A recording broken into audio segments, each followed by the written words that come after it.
আসসালামু আলাইকুম রহমতুল্লাহি ওয়া বারাকাতুহু। আজকে আমরা সৈয়দ আবুল আলা মওদুদীর জীবন, ইতিহাস, লেখনী, তার ইলমি গ্রহণযোগ্যতার ব্যাপারে বিশ্বের অন্যতম ইসলামী স্কলার ডক্টর আলী সাল্লাবী ফেসবুকে উনি একটা আর্টিকেল লিখেছিলেন প্রায় 15 দিন আগে।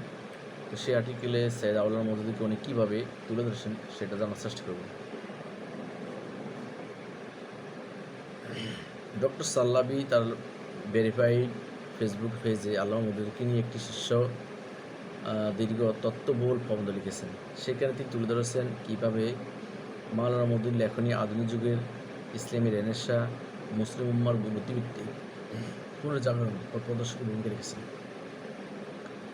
কীভাবে তিনি পাশ্চাত্য সভ্যতার গভীর সমালোচনা করেছেন এবং কীভাবে সুসংগঠিত আন্দোলনের মাধ্যমে ইলমি সমাজ বিনির্মাণ স্বপ্ন দেখিয়েছেন। যারা ইমাম মওদুদীকে শুধু রাজনৈতিক লেভেল দিয়ে তার ইলমি মর্যাদা দিতে নারাজ, তাদের জন্য ডক্টর সাল্লাবীর প্রবন্ধটি বিদ্যুতের মতন আঘাত করে। সাল্লাবী শুধু মাওলানা মওদুদীর রাজনীতির প্রজ্ঞা, দার্শনিক গভীরতা তুলে ধরেননি, বরং তার ইলমি জ্ঞান ভাণ্ডার, আন্তর্জাতিক স্বীকৃতি ও উম্মার মাঝে অটুট অবস্থান স্পষ্ট অক্ষরে হাজির করেছেন। যারা মনে করেন মাওলানা মওদুদী রাজনীতির নেতা বটে, কিন্তু তার ইলমি মাপকাঠি তেমন কেউ নন, ডক্টর সাল্লাবী এই লেখায় তাদের হাড়ে হাড়ি ভেঙে দিয়েছেন। কারণ সাল্লাবী রাহিমাহুল্লাহ হাফিজাহুল্লাহ মাওলানা মওদুদীর ইলমি মর্যাদা সম্পর্কে কোনো অস্পষ্ট রাখেননি। সৈয়দ আবুল আলা মওদুদী রাহিমাহুল্লাহ 140-এর বেশি গ্রন্থ, 16টি ভাষা অনুবাদ, তাফহিমুল কোরআন, তাফহিমুল হাদিসের মতো অনবদ্য তাফসির, বাদশাহ ফয়সাল পুরস্কার, আল্লাহরে জানাজা, 10 লাখ মানুষের উপস্থিতি, এইসব রাজনীতি ফল নেয়, বরং গভীর ইলম, তাকওয়ার প্রতিফলন ও আধুনিক বিশ্বে তার মর্যাদার প্রতীক। ডক্টর সাল্লাবী সেই প্রবন্ধের সংক্ষিপ্ত তুলে ধরা হলো। শায়েখ সাল্লাবী মাওলানা মওদুদীর শিক্ষার প্রাথমিক জীবন আলোচনা করতে গিয়ে বলেন, মাওলানা মওদুদী পিতা তাকে আরবি, ফার্সি ভাষায় ফিকহ, হাদিস শিক্ষার উপরে জোর দেন। মওদুদী শুরু থেকে আগ্রহের সঙ্গে পড়াশোনা করেন এবং মৌলবী পরীক্ষায় উত্তীর্ণ হন, যা বর্তমানে অনার্স সমতুল্য।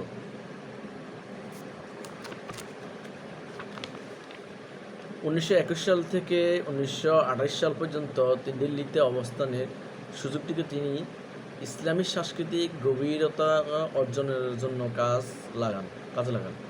সেখানে তিনি বিশিষ্ট আলেমদের সান্নিধ্য, আরবি ভাষা, সাহিত্য, তাফসির, হাদিস শাস্ত্র অধ্যয়ন করেন এবং ইমাম মালিকের মুওয়াত্তা মুখস্থ করেন। তাহলে ইমাম মওদুদী ছিলেন হাফেজে মুওয়াত্তা, ইমাম মালিকের মুওয়াত্তার হাফেজ ছিলেন এবং ফিকহ উসুল শাস্ত্রের গভীর জ্ঞান অর্জন করেন।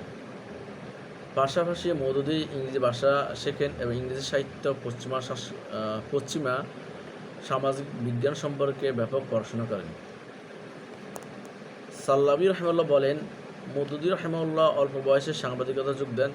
মাত্র 17 বছর বয়সে 1920 থেকে 1923 সালে তিনি জমিয়তে উলামা হিন্দ কর্তৃক প্রকাশিত আল মুসলিম পত্রিকার প্রধান সম্পাদক হন। 3 বছরে সেটি সম্পাদক থাকেন এবং 1922 সালে পত্রিকাটি বন্ধ হয়ে যায়। তখন তিনি বুফাতে চলে যান। এরপরে আবার 1923 সালে দিল্লিতে ফিরে আসেন। সেখানে জমিয়তে উলামা হিন্দ এর নামে প্রকাশিত একটি পত্রিকার প্রকাশনার দায়িত্ব নেন। 1928 সালে পর্যন্ত একাই এর প্রকাশনা ভার বহন করেন। সেই বছর তিনি জিহাদ ফিল ইসলাম গ্রন্থটি প্রকাশ করেন, যা বিশ্বব্যাপী খ্যাতি অর্জন করে। গান্ধীর সেই দাবির জবাবে তিনি এটি লিখেছিলেন যে ইসলাম তরবারির জোরে প্রতিষ্ঠিত হয়েছে।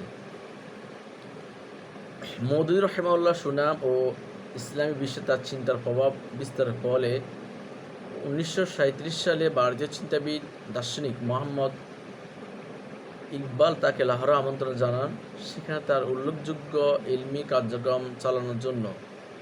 মাওলানার মধ্যে সে আমন্ত্রণ গ্রহণ করেন। পরের বছর ইকবালের মৃত্যু হলে চিন্তা ও দাওয়াতের জগতে এক বিশাল শূন্যতা তৈরি হয়, আর সবার দৃষ্টিতে মওদুদীর দিকে যায় সেই শূন্যতা পূরণের জন্য। তিনি লাহোরে জামায়াত ইসলাম প্রতিষ্ঠিত করেন। 1941 সালে আগস্টে এর আমির নির্বাচিত হন। অতঃপর সাল্লাবী রাহিমাহুল্লাহ বলেন, মওদুদীর যুক্তি ছিল অকাট্য। সাল্লাবী রাহিমাহুল্লাহ বলেন, মওদুদীর যুক্তি ছিল অকাট্য, যা ইসলামী ভাবধারা অনুসারীদের প্রবলভাবে আকৃষ্ট করেছিল। তার শক্তিশালী প্রবন্ধগুলো আরবি, ফার্সি, ইংরেজি এবং পার্সি ভাষায় অনুদিত হতে থাকে। ফলে ইসলামের সঠিক ও স্পষ্ট শিক্ষা এমন সব অঞ্চলে ছড়িয়ে পড়ে যেখানে একসময় ইসলাম বিকৃত রূপ উপস্থাপনের প্রবল প্রচেষ্টা চালানো হয়েছিল। পরিশেষে তিনি ইসলামী শাসন একটি পূর্ণাঙ্গ সংবিধান প্রণয়ন করেন, যা আজও গবেষকদের কাছে সমকালীন সময়ের সবচেয়ে গুরুত্বপূর্ণ রেফারেন্স হিসেবে বিবেচিত।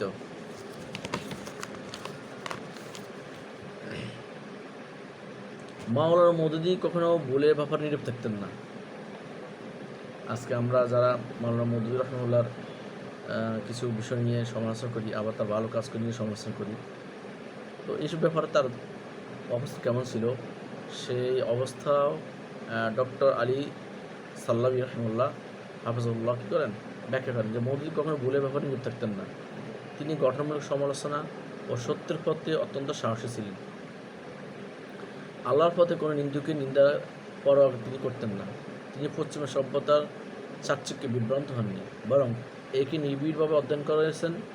তিনি সেখানে দেখিয়েছিলেন যে এই সভ্যতার মূলত ধর্মনিরপেক্ষতা, সেকুলারিজম, জাতীয়তাবাদ, ন্যাশনালিজম এবং গণতন্ত্র, ডেমোক্রেসি, এই তিনটি মূর্তির উপর দাঁড়িয়ে আছে। যে পশ্চিমা যে বিশ্ব সভ্যতা সংস্কৃতি, সেগুলো সেকুলারিজম, ন্যাশনালিজম এবং গণতন্ত্রের তিনটি মূর্তির উপর দাঁড়িয়ে আছে, যা আল্লাহ ছাড়া অন্য ইবাদতের পূজিত হয়েছে। মোদি তার কুঠার দিয়ে, লেখন শক্তি দিয়ে এগুলো এমনভাবে আঘাত করেছেন যে এই মূর্তিগুলো ধ্বংসস্তূপে পরিণত হয়। ডক্টর সাল্লাবী রাহিমাহুল্লাহ হাফিজাহুল্লাহ আরও লক্ষ্য করেন যে সামাজিক, রাজনৈতিক, ধর্মীয় বিষয় ইমাম মওদুদী ভারতের জমিয়ত উলামায়ে হিন্দ এর শীর্ষ নেতাদের সাথে সাক্ষাৎ করেন।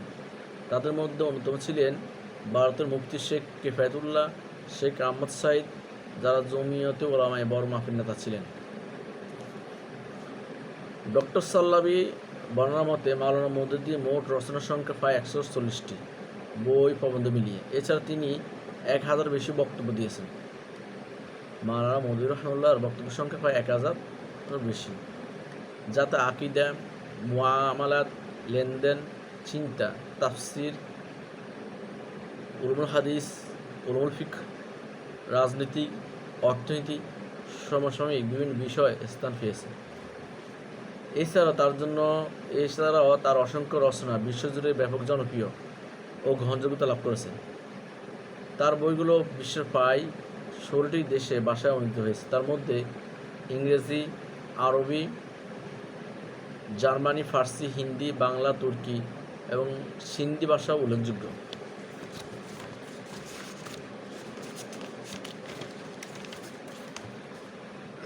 ডক্টর সাল্লাবী তার বক্তব্য শেষের দিকে এসে বলেন,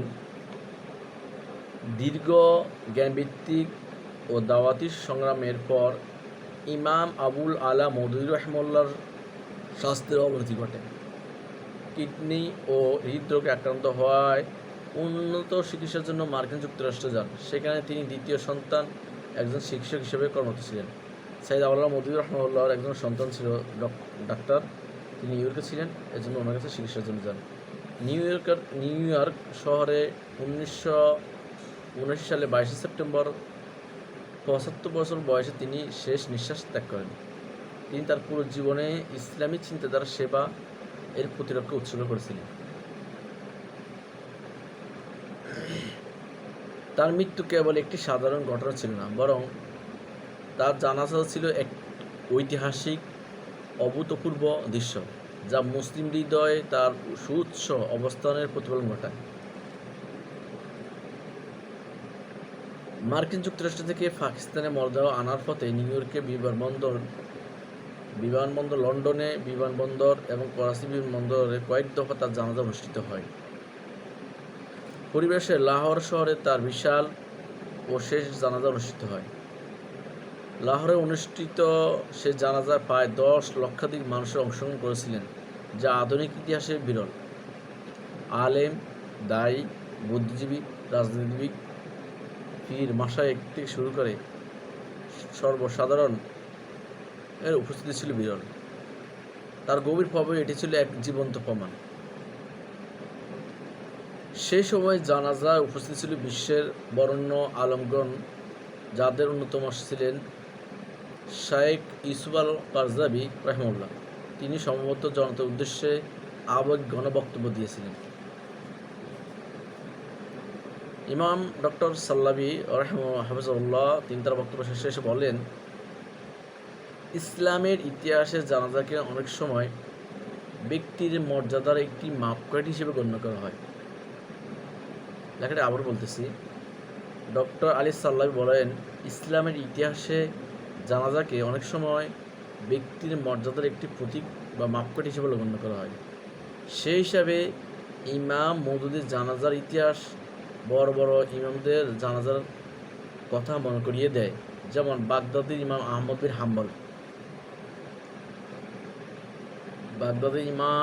বিন হাম্বলের জানাজার সাথে তুলনা করলেন, এবং দামেস্কের ইমাম জাওজি ও ইমাম ইবনে তাইমিয়ার জানাজা। এই জানাজাগুলো প্রমাণ করে যে উম্মাহ সবসময় সেসব আলেমদেরকে মূল্যায়ন করে যারা ইসলামের জন্য নিবেদিত হয়ে ইসলামের জন্য নিজের জীবনকে উৎসর্গ করেছেন, ইসলাম প্রসারের জন্য নিজের অর্থ ব্যয় করেছেন এবং কাজ করেছেন। তাদেরকে মূল্যায়ন করতে জানে। যারা জাতিকে দুঃখ কষ্ট নিজের করে নিয়েছিলেন, দিন রক্ষায় লড়েছেন, সভ্যতার ইতিহাসে তারা কাল যে প্রভাব রেখে গেছে। ডক্টর আলী মোহাম্মদ সাল্লাবী রাহিমাহুল্লাহ এই কথাই বুঝতে চেয়েছেন যে তৎকালীন সময়ে মানুষের মর্যাদাকে মূল্যায়ন করা হতো সালাতুল জানাজার মাধ্যমে। যে জানাজা কী পরিমাণ মানুষ হয় বা কী পরিমাণ মানুষ তাদেরকে ভালোবাসে, সেটার উপর নির্ভর করে ব্যক্তির মর্যাদার মাপকাঠি ধরা হতো। তো উনি ইমাম আহমদ বিন হাম্বল, ইমাম জাওজি, ইমাম ইবনে তাইমিয়া রাহিমাহুল্লাহ জানাজাগুলো যেমন বড় ছিল, বিশাল ছিল, তারা ছিল মানুষের প্রিয়ভাজন, সেরকম ইমাম সৈয়দ আবুল আলা মওদুদী রাহিমাহুল্লাহ মৃত্যুর পরে সারা বিশ্বে ওনার একাধিক জানাজা হয়েছে, এবং পাকিস্তানে প্রায় তৎকালীন সময় 10 লক্ষ মানুষ জানাজা অংশগ্রহণ করেছে, এবং বিংশ শতাব্দীর শ্রেষ্ঠ ইসলামী স্কলার ইউসুফ আল কারজাবী জানাজা করিয়েছেন, এবং কাবাগরের চত্বরে সৈয়দ আবুল আলা মওদুদী রাহিমাহুল্লাহর গায়েবে জানাজা হয়েছে। এটা তারা প্রমাণ হয় যে ইসলাম প্রসারে ইসলামের জন্য ওনার যে ত্যাগ এবং মানুষের দুঃখ কষ্টগুলো নিজে শেয়ার করে নিয়েছিলেন, ভাগ করে নিয়েছেন, এই জন্য আল্লাহ সুবহানাহু ওয়া তাআলার এক পূর্ণ রহমত ছিল যে মানুষ তার জানাজায় ব্যাকুল হয়ে হাজির হন। আর ডক্টর মোহাম্মদ আলী সাল্লাবী রাহিমাহুল্লাহ এই পোস্ট তার প্রমাণ হয়